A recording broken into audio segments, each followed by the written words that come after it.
Kelompok kami akan menjelaskan mengenai materi bentuk-bentuk asesmen anak berkebutuhan khusus. Yang pertama yaitu identifikasi. Nah, identifikasi artinya langkah awal untuk mengetahui anak tersebut mengalami gangguan atau kelainan. Adapun tujuan dan fungsi identifikasi. Identifikasi berfungsi untuk menghimpun informasi apakah seorang anak mengalami kelainan atau penyimpangan fisik, intelektual, sosial, emosi, dan lain-lain. Kemudian, tujuan identifikasi pertama, penjaringan, kedua, pengalihan tanganan, ketiga, klasifikasi, keempat, perencanaan pembelajaran, dan kelima, pemantauan kemajuan belajar. Adapun identifikasi berdasarkan lingkupnya adalah ABK yang mengalami kesulitan belajar yang disebabkan oleh faktor inter. Berdasarkan keberadaannya, satu ABK yang sudah bersekolah di sekolah reguler, dua ABK yang baru masuk sekolah reguler, yang ketiga ABK yang belum masuk sekolah, dan yang terakhir ABK yang drop out dari sekolah. Kemudian ada sasaran identifikasi. Nah, sasaran identifikasi secara umum adalah seluruh anak usia prasekolah dan usia sekolah dasar. Kemudian, strategi pelaksanaan identifikasi dapat dilakukan langkah-langkah sebagai berikut. 1. Menghimpun data anak. 2. Menganalisis data dan mengklasifikasi anak. Yang ketiga, menginformasikan hasil analisis dan klasifikasi. Nomor 4. Menyelenggarakan pembahasan kasus. Yang kelima, menyusun laporan hasil pembahasan kasus. Kemudian, tindak lanjut kegiatan identifikasi.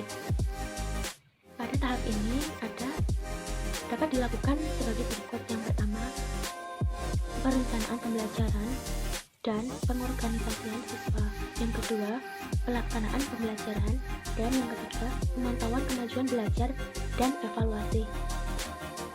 Nah, sedangkan asesmen dapat diartikan proses pengumpulan data untuk tujuan penilaian dan pengambilan keputusan dalam merancang program pembelajaran sesuai dengan kekuatan dan kelemahan siswa. Adapun tujuan asesmen bagi anak berkebutuhan khusus. Yang pertama, memperoleh data yang relevan, objektif, akurat, dan komprehensif tentang kondisi anak. Yang kedua, mengetahui profil anak secara utuh. Yang ketiga, menentukan layanan yang dibutuhkan dan memonitor kebutuhannya. Adapun juga sasaran asesmen. Secara umum adalah semua anak, dan secara khusus adalah semua anak yang dinyatakan berkebutuhan khusus berdasarkan hasil identifikasi. Nah, adapun prosedur pengembangan instrumen asesmen dan prosedur pelaksanaan asesmen. Di sini ada yang pertama, langkah penyusunan instrumen asesmen, yaitu memahami aspek dan ruang lingkup yang akan diakses, kemudian menetapkan ruang lingkup, kemudian menyusun definisi instrumen asesmen, dan yang terakhir mengembangkan studi soal berdasarkan definisi yang dibuat. Kemudian ada pengembangan instrumen asesmen, yaitu ada asesmen formal dan asesmen informal. Asesmen formal dilakukan dengan menggunakan teks baku yang dilengkapi dengan petunjuk pelaksanaan tes. Kemudian dia asesmen formal, saya berbagi memperoleh informasi tentang penguasaan. Berikutnya, metode asesmen. 1. Observasi. 2. Evaluasi hasil belajar.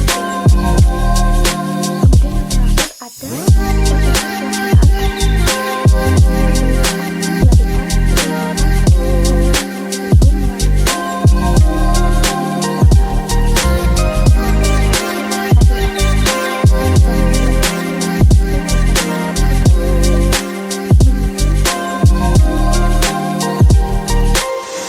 Jenis asesmen akademik dan perkembangan bagi anak berkebutuhan khusus. 1. Ada mengetahui kemampuan peserta didik untuk membantu guru dalam bidang akademik.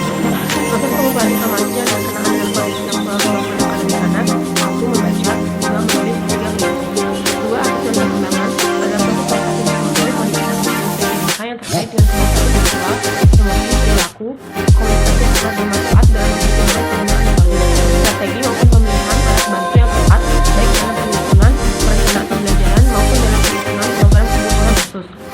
Proses pengumpulan informasi tentang aspek perkembangan anak yang diduga secara signifikan berpengaruh terhadap prestasi akademik.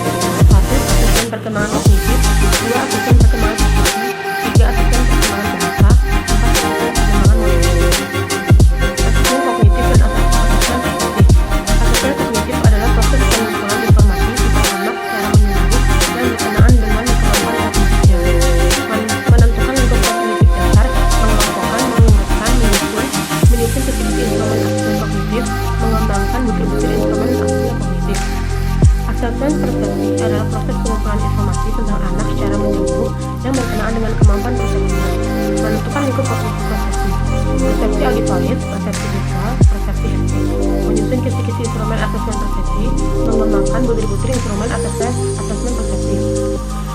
Asesmen perkembangan bahasa dan motorik. Asesmen bahasa adalah suatu proses pengumpulan informasi tentang anak secara menyeluruh yang berkenaan dengan kemampuan bahasanya. Menentukan lingkup asesmen bahasa, pasif atau perseptif, aktif atau ekspresif, menyusun kisi-kisi instrumen asesmen bahasa, mengembangkan butir-butir instrumen asesmen bahasa. Asesmen motorik adalah suatu proses pengumpulan informasi tentang anak secara menyeluruh yang berkenaan dengan kemampuan motoriknya. Menentukan lingkup asesmen